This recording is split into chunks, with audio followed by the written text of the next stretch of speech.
주님이 우리의 힘이십니다. 주님이 우리의 힘이십니다. 아멘. 주님이 우리의 힘과 능력이 되십니다. 파고가 높아지고 무엇 때도 우리가 두려워하지 않을 것은 주께서 우리와 함께 하시기 때문입니다.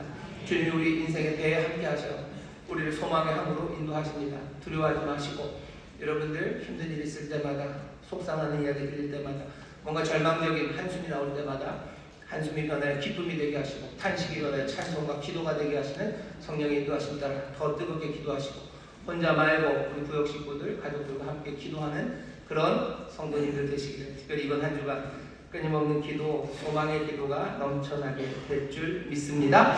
오늘 우리에게 주시는 말씀은 누가복음 10장 25절부터 37절까지 말씀이고요. 설교의 제목은 내버려 두어서는 안 되는데 라는 제목으로 말씀을 나눌 겁니다. 오늘은 우리 교회 비전 중에 네 번째 봉사하는 교회에 대한 비전입니다. 우리는 세상에 봉사하는 교회예요. 근데 도대체 우리가 세상에 기여하는 바가 뭘까? 우리가 세상에 도대체 무슨 일을 할 수 있을까? 해야 할까? 거기에 대한 대답을 말씀을 통해서 확인해 보려고 합니다. 그 꿈들을 함께 꾸고 또 그 꿈이 이루어지기를 위해서 함께 격려하며 나가는 그런 귀한 교회, 그런 교회가 우리 인천 순복음 교회인 줄 믿습니다. 오늘 우리가 읽은 말씀은 너무나 유명한 말씀이에요. 선한 사마리아인의 비유. 그래서요, 교회 다니는 분들뿐만 아니라 교회 안 다니시는 분들도 잘 알고요. 얼마나 잘 아냐면 그냥 선한 사마리아인이라는 게 거의 일반 명사죠. 사람이 어려울 때 어려운 사람을 보면 잘 도와주는 사람들, 뒤로 빼지 않고 앞으로 나와서 도와주는 사람들, 그런 사람들을 선한 사마리아인이라고 부릅니다. 우리나라 국어사전에는 그렇게 되어 있지는 않아요. 그래도 그냥 모두가 다 그렇게 알죠. 그렇기 때문에 이 오늘 본문이 너무나 유명해서 이 비유의 말씀이 우리에게 주는 교훈도 우리가 다 안다고 생각합니다. 그 교훈의 내용이 참 좋죠. 그냥 그대로예요. 어려운 사람 보면 도망가지 말고 잘 도와라, 가서 도와라 라는 말씀. 예수님이 이렇게 가르쳐 주셨구나. 그러니까 교회도 성도들도 어려운 사람 보면 가서 잘 도와주면 되겠네 라고 생각할 수 있습니다. 나쁘지는 않아요. 하지만 그게 예수님이 우리에게 전하려고 하시는 메시지의 전부는 아닙니다. 특별히 이 본문이 우리에게 알려주려고 하는 것의 전부는 아닙니다.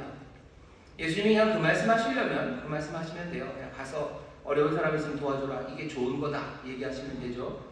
아니면 비유로 말씀하시는 것처럼 둘은 도망갔고 하지만 한 사람이 잘 도와줬는데 봐라, 이 사람이 착한 거다, 이 사람이 복되다, 그러니 너희들 이렇게 살아라 라고 얘기하시는데요. 근데 오늘 본문이 그렇게 되어 있지는 않습니다. 조금 그거보다는 복잡하고요. 그리고 그 앞에 붙어있는 율법사와 예수님의 대화가 이 비유를 이끌었다는 걸 생각하면 우리가 좀 더 생각할 것들이 많습니다. 먼저 우리가 알아야 되는 것 하나가, 한번 보시죠. 처음 시작이 이렇게 됩니다.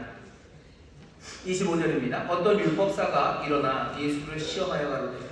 율법사는 하나님의 말씀을 잘 아는 사람이에요. 연구 많이 했고 잘 알고 그래서 백성들에게 가르치는 소위 율법의 엘리트입니다. 이 사람이 예수님에게 왔어요. 그리고서는 예수님을 시험하여 가로되. 예수님을 시험하러 왔습니다. 예수님을 넘어뜨리려는 거예요. 예수님을 뭔가 함정에 빠뜨리려고 왔습니다. 미리 말씀드리면 그림은 이런 거죠. 율법사가 생각했을 때 예수님은 좀 위험해요. 자기들이 알고 있는 율법의 내용과 다른 것들을 가르쳐요. 다른 것들을 가르치는데 아주 노골적으로 가르치지는 않아요. 하지만 위험한 이 생각을 드러내겠다는 겁니다. 뭐냐면 이 율법사가 생각하는 건 하나님은 이스라엘의 하나님이에요. 이스라엘의 하나님, 그리고 우리가 사랑하고 또 우리가 돌봐야 되는 건 율법을 지키는 유대인들, 그 사람들이 우리가 정말 하나님의 백성이라고 하는 사람들이고 그 사람들이 영생을 누릴 거라고, 하나님 나라 백성으로 잘 살게 될 거라고 율법사들은 생각을 갖고 있어요. 근데 가만히 얘기를 들었다 보니 예수님은 좀 다른 것 같아요. 자기들의 생각과 다릅니다.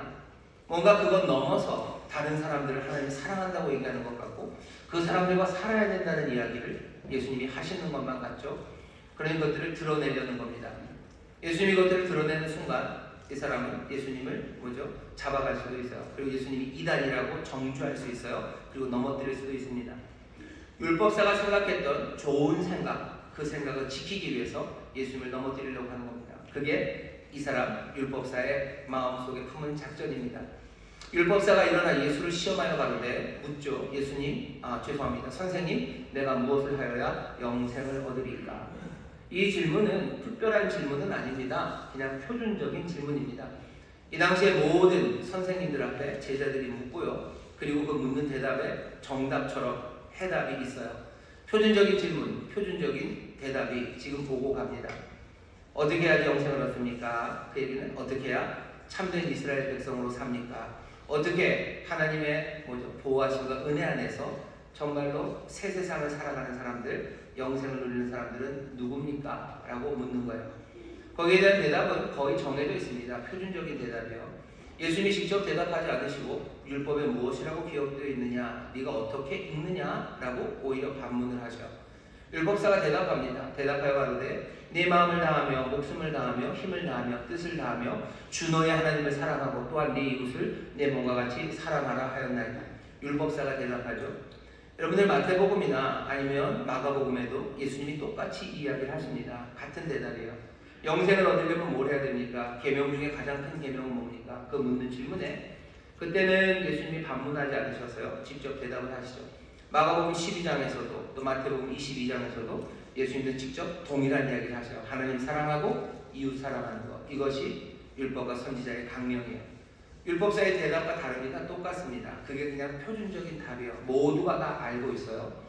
신명기 6장 말씀 그리고 레위기 19장 말씀 둘을 합쳐서 정답 하나를 찾은 거죠. 그래서 정말로 참된 이스라엘 사람들은 하나님 사랑하고 이웃을 내 몸처럼 사랑해야 되는구나. 이게 답처럼 갖고 있습니다. 예수님이 이 율법사의 대답을 듣고서 어떻게 하시냐면요. 내 대답이 옳도다 라고 얘기하셔요. 이러면 함정에 빠뜨릴 수 없죠. 넘어뜨릴 수 없죠. 다른 대답을 하셔야 되는데 예수님이 다른 대답 안 하십니다. 그냥 네 대답 옳다. 내 대답이 옳다. 그러니 그냥 그대로 하면 된다. 그러면 산다. 영생을 누린다. 참 이스라엘로 산다. 하나님의 은혜로 산다. 그냥 그 계명대로 살아라 라고 말씀하십니다. 율법사가 이러면 안 돼요. 이러면 안 돼요. 자기가 품었던 생각, 예수님은 틀렸고 내가 맞고 예수님이 이달이고 내가 정통적인 하나님의 말씀을 따르는 사람이라는 걸 확인하기 위해서 29절입니다. 이 사람이 자기를 옳게 보이려고, 옳게 보인다는 게 그런 뜻입니다. 자기가 맞다는 걸 확인하고 싶은 거예요. justify 하는 거죠. 내가 맞다는 걸 확인하고 싶어요. 나는 맞고 그가 틀렸다는 걸 확인하기 위해서 함정처럼 묻습니다. 묻는 질문은 그러면 내 이웃이 누굽니까? 말하라는 거죠. 네 이웃을 사랑하라고 했는데 그 이웃이 누구냐고 말하래요. 율법사는 어떻게 생각합니까? 율법을 지키는 유대인들이 내 이웃이야. 율법을 지키는 사람들, 그 사람들이 내가 사랑해야 될 사람이고, 왜? 그 사람들이 하나님 나라의 백성이기 때문에 그렇습니다. 하나님 나라 백성 말고 다른 것들은 다 하나님을 멸하실 거예요. 우리가 사랑하는 하나님, 또 사랑하는 내 이웃들과 함께 그 나라를 살아갈 거라고 율법사는 생각하고 있었기 때문에 예수님은 다른 생각하고 있으니 불나는 거죠. 실토하라는 겁니다. 내 이웃은 누굽니까? 다른 얘기만 해봐라 이거죠. 율법을 지키는 유대인 말고 다른 대답만 해봐라. 왜냐하면 바로 그 앞에서 예수님이 창기들 그리고 세리들, 죄인들의 친구였기 때문이에요. 죄인이 너의 이웃이다 라고 말하는 순간, 세리가 네 이웃이다 말하는 순간 율법적으로도 문제가 되고 정치적으로도 굉장히 큰 문제가 됩니다. 이런 상황에 예수님을 넘어뜨리려고 이 사람이 네 이웃이, 내 이웃은 누굽니까? 라고 묻습니다. 예수님이 앞에서 고분고분 대답하셨어요. 그리고 나서는 우리가 알고 있는 그 유명한 선한 사마리아인의 비유를 쭉 얘기하기 시작하십니다. 선한 사마리아인의 비유는 그냥 고분고분한 대답은 아니에요. 고분고분한 대답은 아닙니다. 예수님이 아주 강력하게 지금 이 사람 율법사의 생각을 깨뜨리려고 하고 계셔요. 왜 그런지 한번 보시죠. 예수께서 대답하여 가라사대 어떤 사람이 예루살렘에서 여리고로 내려가다가 강도를 만나매 강도들이 그 옷을 벗기고 때려 거반 죽은 것을 버리고 갔더라. 예루살렘에서 여리고로 갑니다. 예루살렘은 굉장히 높은 도시입니다. 700m가 넘어요. 예루살렘 성이 예루살렘에 있는 그 예루살렘 산이라고 해야 되죠. 해발 760m, 꽤 높죠. 얼마나 높은지 감이 잘 안 오시면 인천에서 제일 높은 산은 어디죠? 만이산일 겁니다. 만이산일 겁니다. 만이산일 겁니다. 가마 빼고 이쪽 인천에서 제일 높은 산은 계랑산 맞습니다. 395m 아니요. 제가 적었는데 네, 395m입니다. 395m가 계양산이요. 그러니 예루살렘은 계양산보다도 높습니다. 우리가 사랑하는 산이 있어요. 그 옆에 문학산, 거기는 217m입니다. 그러니까 계양산 위에 문학산 올려도 예루살렘보다는 낮아요. 거기에 우리가 또 아는 산 하나가 있죠. 청량산. 청량산은 한 172m쯤 되는데 고선 올리면 아마 예루살렘보다 조금 높을 겁니다.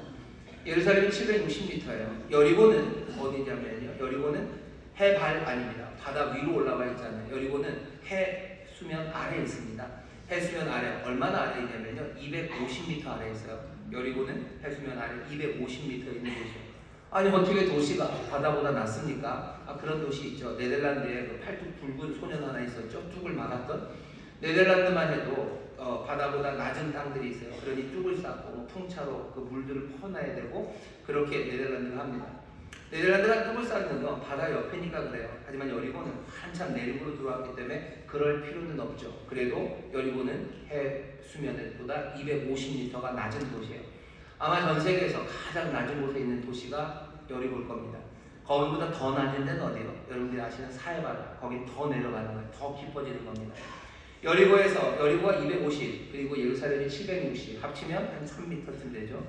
결국 여리고에서 예루살렘 또 예루살렘에서 여리고로 내려간다는 건 한 1000m쯤 되는 산을 내려가는 겁니다. 내려가는 산길이고요. 거기는 바위가 많아요. 산길은 늘 대로일 리가 없습니다. 꼬불꼬불 산길이고요. 암석, 돌이 많아요.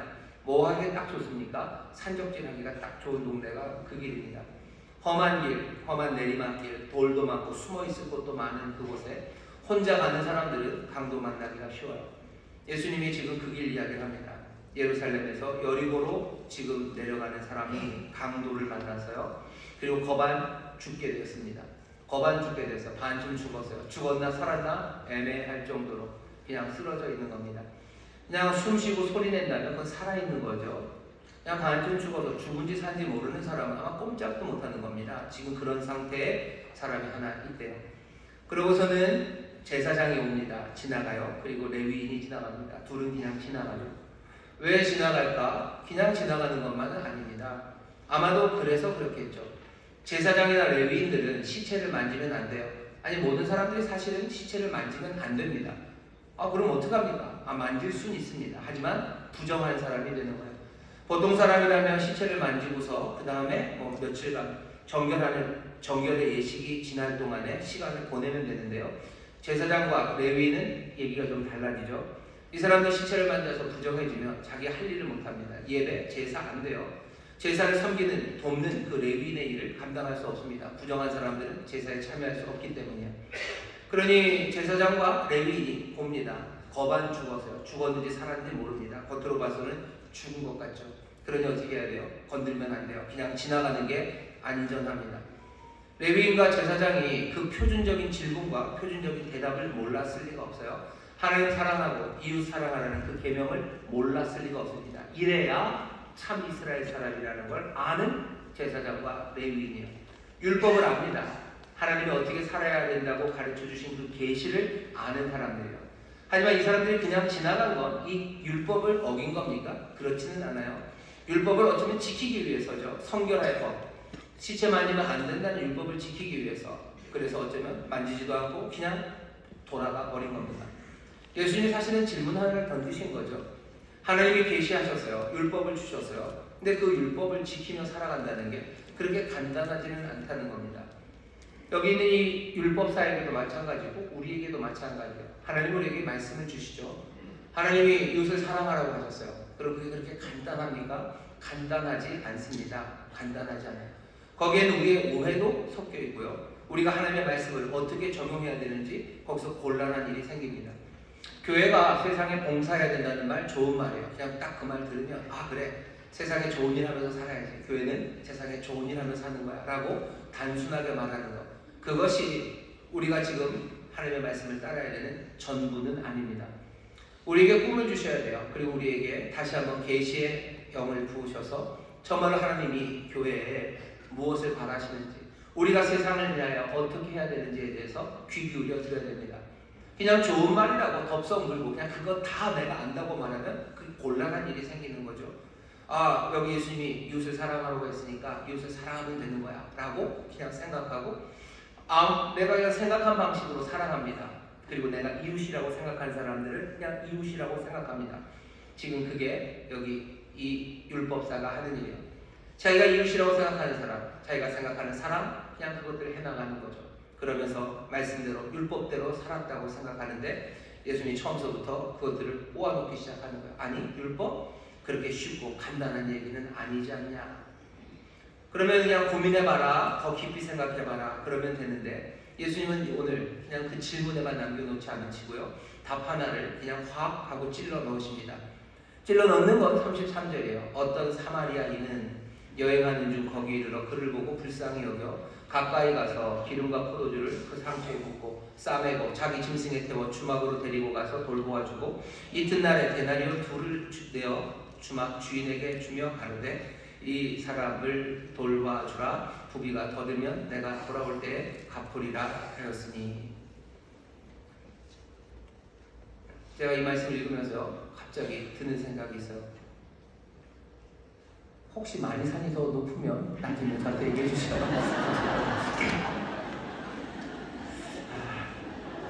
마니산은 그렇게 정리를 하시고 여기 사마리아인 얘기를 합니다. 제사장 레위. 사마리아인은 왜 얘기한 거야? 그냥 말하다 보니까 사마리아인이 나왔나요? 아니요. 예수님이 일부러 딱 갖다 대신 거예요. 사마리아 사람, 이 율법사에게 있어서는요, 이건 증오의 이름입니다. 차마 입에 담고 싶지 않은 이름이 사마리아입니다. 유대인 전체가 사마리아 사람들을 증오합니다. 거꾸로도 마찬가지예요. 사마리아 사람들도 유대인들을 증오합니다. 왜 이렇게 됐습니까? 아마 역사는 그렇게 됐을 겁니다. 이스라엘이 전체 한 나라였다가 남북이 나뉘었어요. 남북이 나뉘어서 남쪽은 여전히 유다 지파의 수도는 예루살렘이고요. 북쪽의 수도는 사마리아입니다. 근데 이 북쪽이 하나님 앞에 먼저 잘못했죠. 반역해서 세운 나라이기 때문에 다윗의 왕조가 아닙니다. 그러니 이 이스라엘이 먼저 아수르에게 망합니다. 아수르가 이스라엘을 멸망시키고 나서 어떻게 하냐면 사람들을 끌고 가고요. 그리고 바깥에 있는 사람들을 데려옵니다. 제국의 곳곳으로 이스라엘 사람들 흩어놨어요. 여러 곳으로 흩어놓고요. 그 다음에 여러 곳에 있던 사람들을 거기다 데려다 놓습니다. 그러니 어떻게 되겠어요? 사람들이 결혼하기 시작하겠죠. 살아가다 보면 어쩔 수 없이 섞여야 돼요. 모세의 율법에 이민족, 다른 민족과 혼인하지 말라고 했는데 어쩔 수 없는 상황입니다. 사마리아에 있는 유대인들은 다른 민족과 섞였어요. 그러니 유대인들이 볼 때는요, 처음서부터도 좀 갈라진 나라이기도 했지만 이 사람들은 유대인 아닙니다. 이 사람들은 참 이스라엘 아닙니다. 이 사람들은 혼혈입니다. 그러니 욕하는 거죠. 그러면서도 왜? 그냥 혼혈이면 욕 안 할 텐데 이 사마리아 사람들도 억울한 거죠. 그러니 주장합니다. 우리도 아브라함의 자손이고 우리도 모세의 율법을 지킨다고 사마리아가 말해요. 그러니 남쪽 유다는 더 싫은 겁니다. 니들과 우리는 다르다는 건데 왜 자꾸 같냐고 미워하기 시작하고 증오하기 시작하고 아픔을 가졌던 사람들이 증오를 받으니 이 사람들도 또 증오로 유대인들을 대합니다. 사마리아가 그리고 유대 사람들은 그렇게 싸워요. 그게 얼마나 오래됐습니까? 2500년이나 됐고요. 지금도 싸웁니다. 지금도 이스라엘 땅에서 거기 있는 사마리아 사람들, 어쩌면 팔레스타인 그리고 유대인들의 싸움이라는 게 그 싸움이에요. 그 싸움이 여전합니다. 지금도 요단강 서쪽에 웨스트뱅크라고요. 거기 서안지대, 서안지구라는 게 그냥 그 땅이에요. 옛날 사마리아 사람들이 살았던 그 땅, 섞였던 사람들이 살았던 그 땅을 그 지역을 여전히 남겨놓은 거고요. 여전히 이스라엘은 그 지역에 들어가는 거 별로 안 좋아합니다. 별로 안 좋아해요. 예수님 당시에도 마찬가지예요. 사마리아 지역 거기 가는 거 싫어해요. 오늘 이 비유를 예수님 말씀하시면서 그냥 난데없이 사마리아인 이야기를 하신 건 아니에요. 오늘 우리가 10장을 읽고 있지만 앞에 누가복음 9장 51절 보면 예수님이 사마리아를 지나가려고 하셔. 갈릴리에 계시다가 예루살렘으로 가셔야 됩니다. 중간에 사마리아가 있죠. 사람들은 그 당시에도 이 사마리아를 지나서 왔다 갔다 하지 않았어요. 힘들고 어려워도 더 동쪽으로 가서요. 여기 요단 계곡 따라서 와서 여리고에서 다시 이렇게 돌아서 예루살렘으로 들어왔습니다. 근데 예수님은 그렇게 하지 않으셨어요. 이제 승천하셔야 될 때가 왔어요. 십자가에 돌아가시고 그 일을 이루실 때가 돼서 예루살렘으로 가겠다고 결심하시며 예수님은 사마리아 촌을 지나가려고 하셨어요. 근데 사마리아 촌 사람들이 못 온다. 예루살렘으로 가는 사람이 왜 우리 촌으로, 왜 우리 동네로 오냐고 가라고 합니다. 야고보와 요한이 막 열을 받았죠. 그리고는 뭐라고요? 예수님, 우리가 하늘에서 불을 내려서 이 마을을 그냥 다 없애버릴까요? 야고보와 요한이 좀 오버했죠. 지들이 아니라 자기들이 뭐라고. 그럴 만한 게 바로 그 9장 바로 앞쪽에 보면 야고보와 요한, 베드로가 예수님과 함께 변화산에 올라가서 썼기 때문인 것 같아요. 거기서 모세를 만났어요. 거기서 엘리야를 만났어요. 거기서 정말로 사람이 시기할 수 없는 그 놀라운 광채로 변하신 예수님을 보았기 때문에 아마 야고보와 요한은 굉장히 업되어 있을 겁니다. 그냥 뭐 용기 뿜뿜하고요. 뭐 세상에 무서운 게 없었던 사람들이에요. 그러니 사마리아 가뜩이나 증오하고 미워하던 그 사람들, 그리고 지나가겠다는데 그것 하나, 이 예수님 가시겠다는데 그걸 막는 사람들, 가만두면 안 된다고, 불을 내리겠다고 막 얘기를 하죠. 예수님 뭐라 그러셔? 꾸짖으십니다. 그거 아니다 얘기하시고 함께 다른 촌으로, 다른 길로 해서 예루살렘으로 지금 가시는 길이십니다. 예수님은 사마리아를 보셨어요. 그리고 그 길 말고 지금 그 길, 예루살렘에서 여리고를 가는 그 길 이야기를 하시는 겁니다. 예수님이 사마리아 사람 이야기를 해요. 유대인 이 이야기를 들으면 그냥 훅 하고 치밀어 오르는 거죠. 사마리아인. 마지막에 질문하는 게 뭐예요? 네 의견은 이 세 사람 중에 누가 강도 만난 자의 이웃이 되겠느냐? 강도 만난 사람은 분명히 유대인입니다. 이 유대인의 친구는 누구겠냐? 라고 물으셔요. 여기 율법사는 사마리아인입니다 라고 대답 못합니다. 그냥 자비를 베푼 자입니다 라고만 말할 뿐입니다. 예수님이 지금 이 질문을 하시는 이유는 뭐겠습니까? 그 미움받고 증오하는 사마리아인 그 사람을 네 이웃으로 인정할 수 있겠냐라고 물으시는 거예요. 이웃을 사랑합니다. 아, 이웃을 사랑해 라는 게 간단한 이야기가 아니죠. 예수님이 지금 찔러 오시는 이야기는 이웃에 대해서 묻는 너, 이웃에 대해서 묻는 너, 묻겠다는 거죠. 너는 그 사람의 이웃이 될 준비가 돼 있냐? 미움받는 사마리아인 네 이웃으로 인정할 수 있냐? 여기서 끝나지 않아요. 이 사마리아인을, 이 강도 만난 사람이 이웃으로 인정하지 않는다면 이 사람은 그냥 길거리에서 죽을 수밖에 없습니다. 죽습니다. 사마리아인을 이웃으로 인정하지 않는다면 너는 죽는다예요. 여기 율법사가 와서 물어보는 건 생명의 길이었습니다. 어떻게 하면 삽니까? 예수님의 대답은 죽는다예요. 너 이 이웃을 받아들이지 않는다면 죽어요. 왜? 그것이 율법, 하나님의 계시로 정하신 하나님의 뜻, 그것과 어긋나기 때문에. 하나님은 하나님을 사랑하고 네 이웃을 내 몸처럼 사랑하라고만 얘기하셨어요. 그러고서 이 이웃을 네 마음대로 정하라고 하신 것 아니야. 하나님은 뭐라고 정하신 거예요? 사마리아인 이 사람도 네 이웃이라고 하나님이 정하셨는데 율법사는 그냥 그 말 하나에서 자기 멋대로 이웃의 선을 그어버린 겁니다. 사마리아 사람을 말하시면서 사실은 예수님은 이 율법사가 황혼 함정에 빠졌다고도 할 수 있어요. 예수님 말씀하시는 거죠. 너 유대인들만이 아니라 사마리아인도 네 이웃이라는 이야기를 분명히 하십니다. 분명하셨어요. 하지만 노골적으로 이 사람이 함정에 판 그 방식은 아니죠. 그 방식은 아니지만 어쩌면 이 율법사를 지금 찌르고 계신 겁니다. 아주 강력하게 찌르시는 거예요. 오늘 우리도 마찬가지로 교회가 어떻게 세상에 봉사합니까? 라는 질문에 어려운 사람 도와주고 이 세상을 사랑하고 이웃들을 사랑하는 게 뭐 우리가 교회가 하는 일이죠 라고 막연하게 말하는 것, 주님이 우리에게 지금 요구하시는 말은 아닙니다. 우리가 세상에 대해서 해야 되는 건 어쩌면 첫 번째 우리에게 주시는 아주 강력한 교훈 하나는요, 우리가 증오하고 미워하는 사람들 거기까지 하나님이 바라시는 바는 모두의 하나님이 되고 싶어 하셔. 하나님은 우리가 우리의 사랑을 점점 더 넓혀가기를 원하십니다. 이건 분명합니다. 오늘 이 말씀을 우리가 들으면서 하고 편안하게 생각하지 마셔. 우리의 사랑을 넓혀갈 때 거기에는 누가 있습니까? 우리가 증오하고 미워하는 사람들이 있습니다. 교회는 증오하고 미워하는 사람들, 그 사람들도 우리가 사랑해야 될 이웃이라고 생각합니다. 인천수목원교회는 그렇게 사랑할 거예요. 근데 질문이 생기죠. 도대체 우리는 누구를 증오하고 미워합니까? 우리 인천수목원교회는 누구를 증오하고 미워하죠? 없어요. 네, 우리는 없어요. 그럼 좋습니다. 그럼 훨씬 편하네요. 훨씬 편하게 가면 됩니다. 혹시라도 우리가 증오하고 미워하는 사람들이 있는지 잘 살펴보셔야 돼요. 교회가 절대로 도와줄 수 없는 사람들 누구죠? 갑자기 그러니까 생각이 막 나네요. 그죠? 그 인간들은 우리가 못 도와준다 라는 거. 그 다음은 풀어야 돼요. 우린 그건 없습니다. 그 다음 이야기죠. 그 다음은 그럼 어떻게 해야 됩니까? 하나님이 뭐라고 하시는지 잘 귀를 기울여 보셔야 되죠. 그러면은 그 다음에 교회가 이웃을 사랑할 때 알겠습니다. 증오하는 것 없이 사랑하겠습니다. 그 다음엔 어떻게 사랑해야 되죠? 도대체 성경은 뭐라고 우리에게 그 모습을 보여줍니까? 신약 성경을 보면 교회가 나와요. 교회는 도대체 세상을 어떻게 사랑합니까? 제가 좀 많이 찾아봤어요. 그랬더니 우리 교회 앞에 비전 3가지가 있죠. 예배하는 교회, 그리고 교육하는 교회, 또 교제하는 교회 이렇게 있습니다. 이 말은 딱 좋아요. 왜? 우리는 사도들의 가르침을 받아서요. 우리는 하나님을 예배하고 또 함께 교제합니다. 교제한다는 건 삶을 함께 한다는 거예요. 서로 책임을 지고 서로의 삶을 다 돌보며 살아갑니다. 교회 안에서 그러는 거예요. 그리고 어떻게 하죠? 우리는 함께 하나하나 배워가는 겁니다. 제자의 삶을 배워가고 정말로 변화된 삶을 함께 살아가는 게 교회예요. 사실은 완결된 조직입니다. 사도행전 2장 보시면 처음 교회가 생겼을 때 사도들의 가르침을 받아 서로 교제하고 함께 떡을 떼며 기도에 힘썼어요. 이 사람들 그렇게 살아가면 됩니다. 그 이후에 2장 42절 이후에 나오는 것도 그 일을 그대로 하는 거죠. 서로 교제하기 위해서 함께 삶을 나누기 위해서 사람들은 자기가 가진 것들을 팔았어요.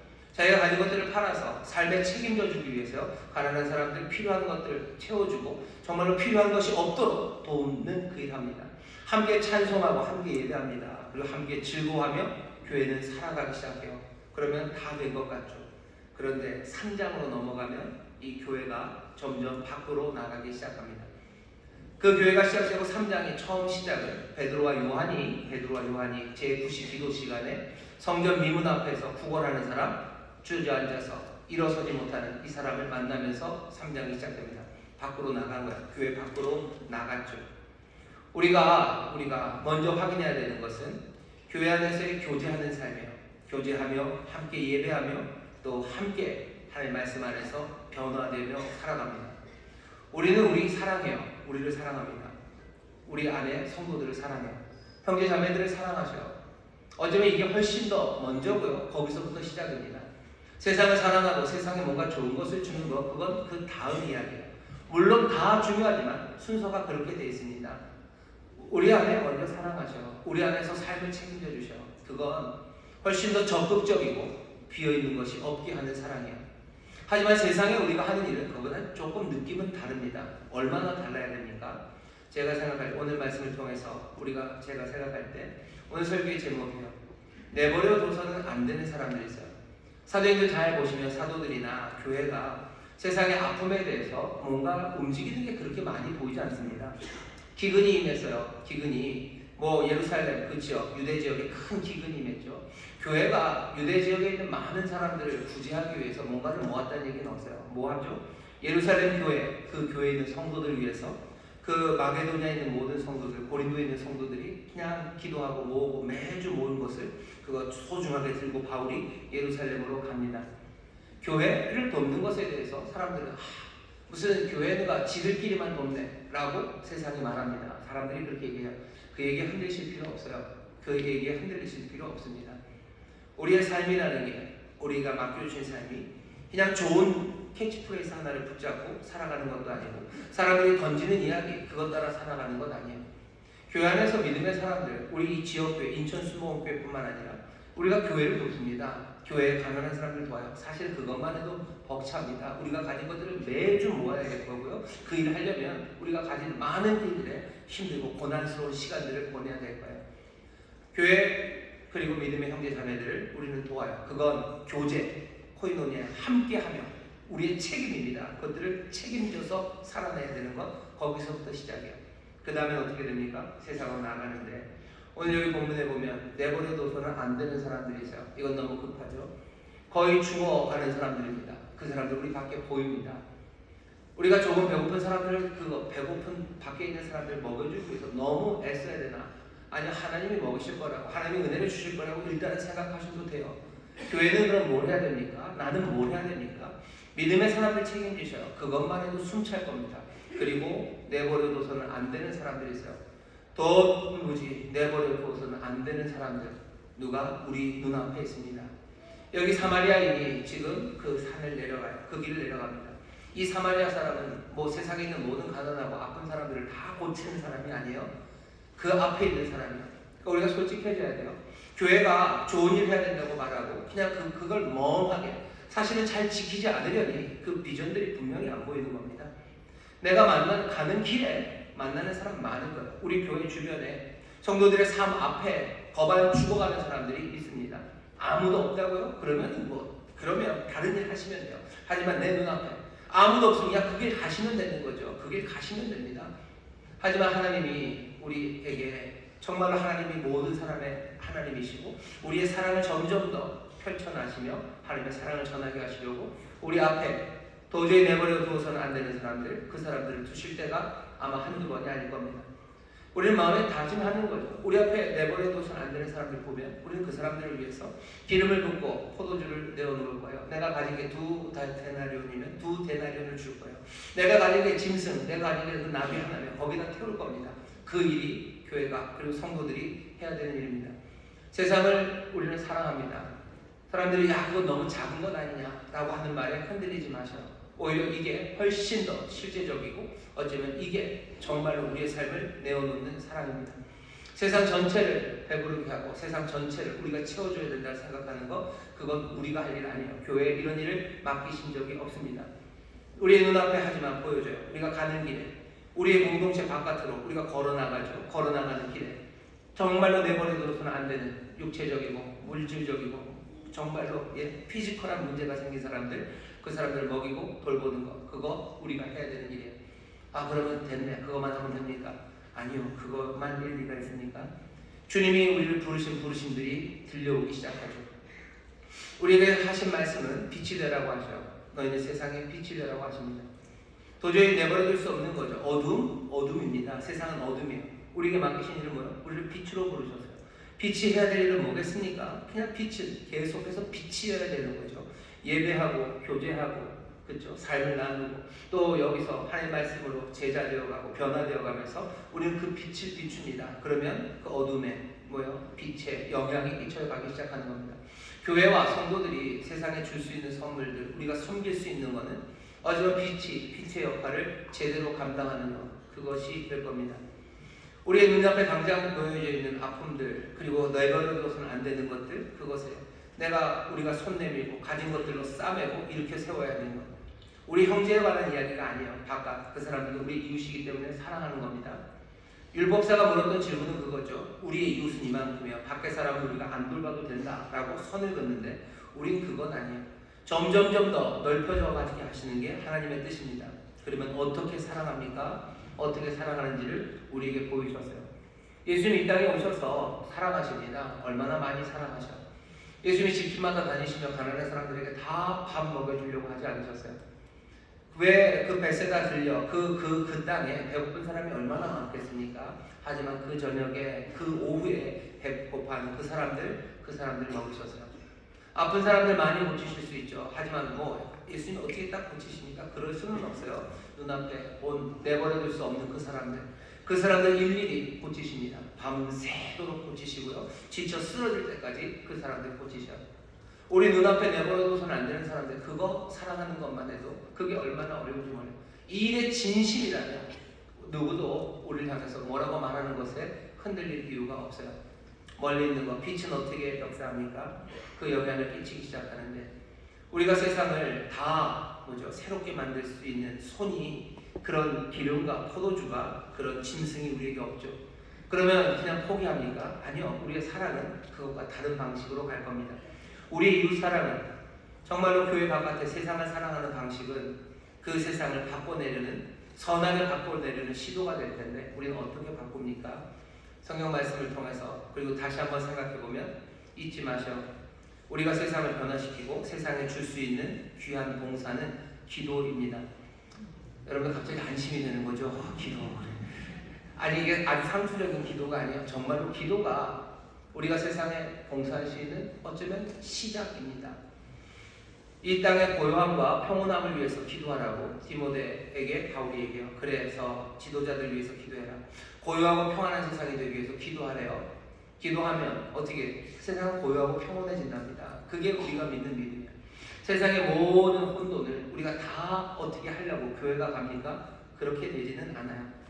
세상의 문제들을 다 해결하기 위해서 교회가 다 달려가야 됩니까? 아니, 우리를 그렇게 부르지 않으셨어요. 잘 생각해보면 좋은 이야기죠. 그렇게만 된다면 좋은 이야기죠. 하지만 이건 가능성의 문제가 아니라 아예 그리로 부르지를 않으셨어요. 그렇게 부르지를 않으셨어요. 우리는 그러니 기도합니다. 사람들은 교회 기도만 한다고 하는데 아니요, 우리 기도합니다. 그냥 그렇게 얘기하면 돼요. 기도로 고요와 평온함, 세상의 평강이 이루어질 것을 우리는 믿어요. 우리의 사랑은 어디 있습니까? 형제들을 사랑합니다. 여기서 뜨겁게 사랑합니다. 우리 앞에 정말로 내버려둘 수 없는 그 사람들을 하나하나 우리는 살려내보고 그 사람들 만져갈 거예요. 그리고 점점 사랑이 퍼져가 이 빛이 세상에 비춰지고 세상이 변하기 위해서 우리는 뜨겁게 기도합니다.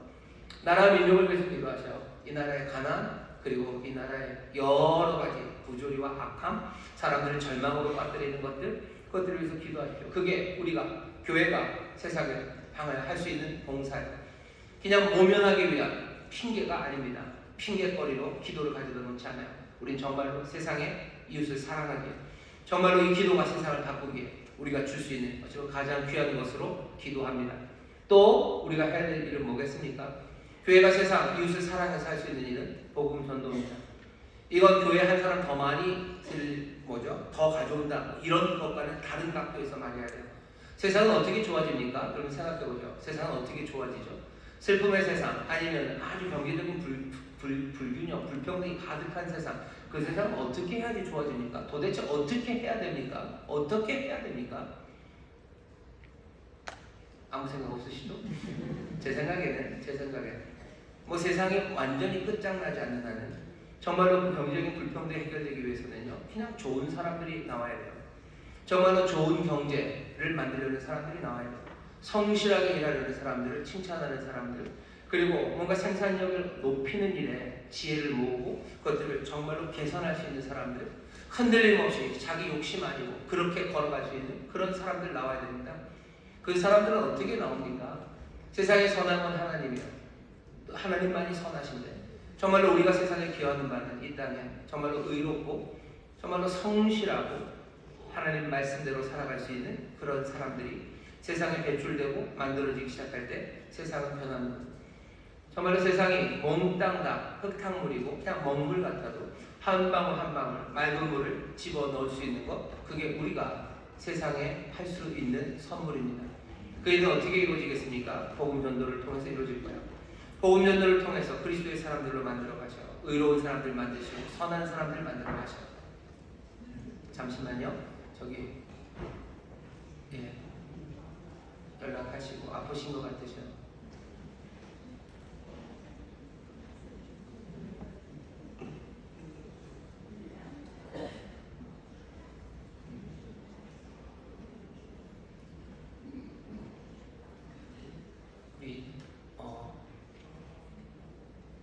지금 많이 아프시고 빨리 병원으로 가셔야 될 것 같은데요. 잠깐만 우리 성도님들 위해서 기도했으면 좋겠습니다. 잠시만 우리 기도하시죠.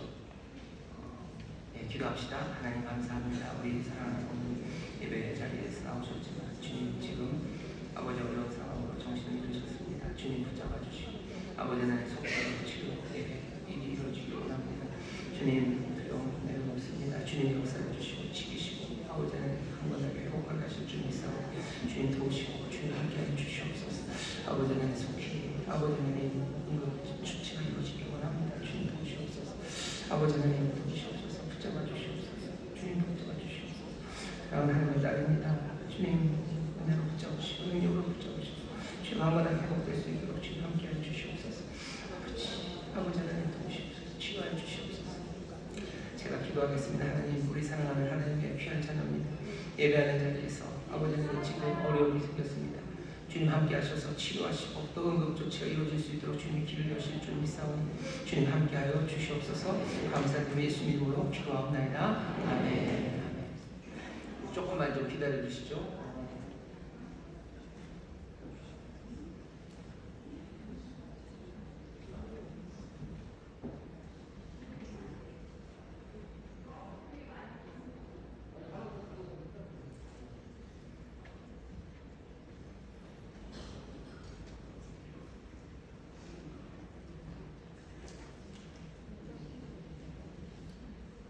지금 바로 나가셔야 되나요? 119 전화했나요? 지금 기다리고 있나요? 네.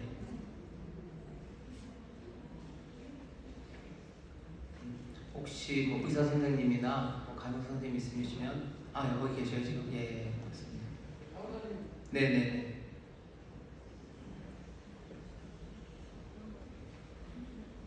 고맙습니다. 뭐 집중하기 어려우시겠지만 우리 강사 선생님 계시고 또 남성교회 잘 돌보고 계시니까요. 여러분들 함께 기도할 때 말씀을 좀 마무리를 하겠습니다. 기도하시고 복음 전도하는 거 교회가 해야 될 일이에요. 또 하나는 의의 모범을 보이는 일입니다. 그리고 계속해서 진리를 말하는 것, 그것이 교회가 할 수 있는 일입니다. 지금 상황에 대해서 설교 뒤가 좀 없는데요. 걱정하지 마셔요. 몇 시간 지나면 교회 홈페이지에 올라올 겁니다. 보고 잘 보시고 마지막으로 하나만 더 덧붙이겠습니다. 베드로와 요한이 여기 이 구걸하는 사람을 고칠 때요, 그냥 고치지 않았어요. 예수의 이름으로 고칩니다. 예수의 이름으로 고쳐요. 예수의 권세로 고쳐요. 우리가 사랑할 때도 마찬가지입니다. 세상을 사랑할 때 예수의 이름으로 하는 겁니다. 예수의 능력으로 하는 거고, 또 그 사랑이 정말로 힘 있는 사람, 삶을 변화시켜내는 능력이 되기 위해서는 다른 곳으로 안 됩니다. 예수의 이름으로 하는 겁니다. 예수의 이름으로 기도하고, 예수의 이름으로 복음 전도하고, 예수의 이름으로 정말로 의롭게 살아가고, 예수님의 이름으로 진리를 말하는 것, 이것이 우리가 세상에 줄 수 있는 선물이고요, 우리가 세상에 봉사하는 방법입니다. 우리 앞에 놓여 있는 사람들, 내버려둘 수 없는 사람들 잡아가셔요. 붙잡아 일으키셔요. 내버려둘 수 없는 어둠을 향해서 빛을 계속해서 비추시고, 내가 감당할 수 없는 그 일들 위해서 우리가 또 기도하며 나아갑니다. 교회가, 우리 인천순복음교회가 이 빛을, 또 이 귀한 은혜를 나누고 사랑하는 그런 교회가 될 줄 믿습니다. 기도하겠습니다. 하나님 감사합니다. 하나님 감사합니다. 우리 인천순복음교회가 정말로 세상으로 점점점 그 사랑이 퍼져나가기를 원합니다. 예수의 이름으로 주님 주시는 능력으로 이 일들 감당하기를 원합니다. 우리의 기도에 정말로 성령의 기름 부으심이 넘쳐나게 하여 주옵시고, 아버지의 복음 증거하며 많은 사람들을 살리고 정말로 하나님의 의의 병기로 세우는 그 일에 우리가 쓰임받는 교회와 성도들 되게 하셔서 세상의 선한 사람, 아버지는 정말로 의로운 이들, 아버지 세상을 바꿔내는 힘과 능력을 공급하는 아버지는 귀한 교회가 되게 하여 주시옵소서. 아버지는 진리를 말하기를 원합니다. 예수의 이름으로 하나님의 진리를 말하며 하나하나 세상에 영향을 끼치는 교회가 되기를 원하오니, 주여 이 일에 성령님 함께하여 주옵소서. 감사드리며 예수님 이름으로 기도하옵나이다. 아멘. 시간을 통솔